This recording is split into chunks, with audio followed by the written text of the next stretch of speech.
এই দুনিয়ার মানুষগুলো এমন কেন? কেউ কাউকে ছাড় দিতে চায় না।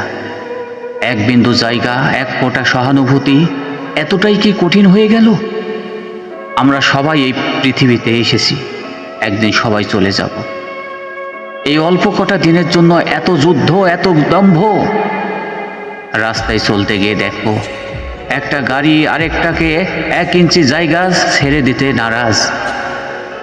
দোকানে, বাসে, অফিসে সবার মুখে একরকম রূঢ়তা। আমি আগে, আমি বেশি, এই চিন্তায় আমরা সবাই অন্ধ হয়ে গেছি।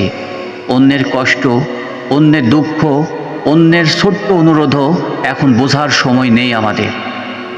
আমরা শিখেছি কিভাবে তর্ক করতে হয়, কিন্তু ভুলে গেছি কিভাবে শান্তভাবে কথা বলতে হয়।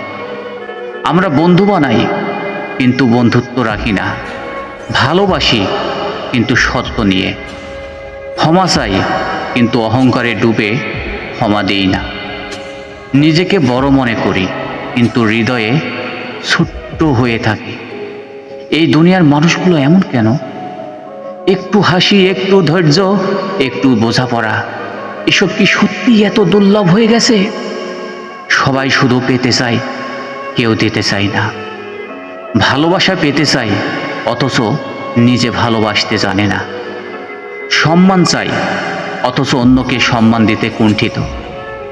শান্তি চাই, অথচ সহনশীলতা শিখে না।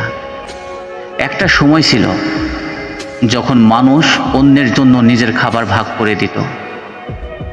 আজ মানুষ অন্যের কষ্টে হেসে ওঠে।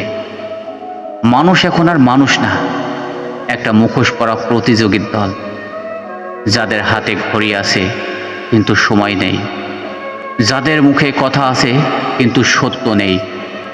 তবু মাঝে মাঝে কোথাও কোথাও দেখা মেলে কিছু ব্যতিক্রমের।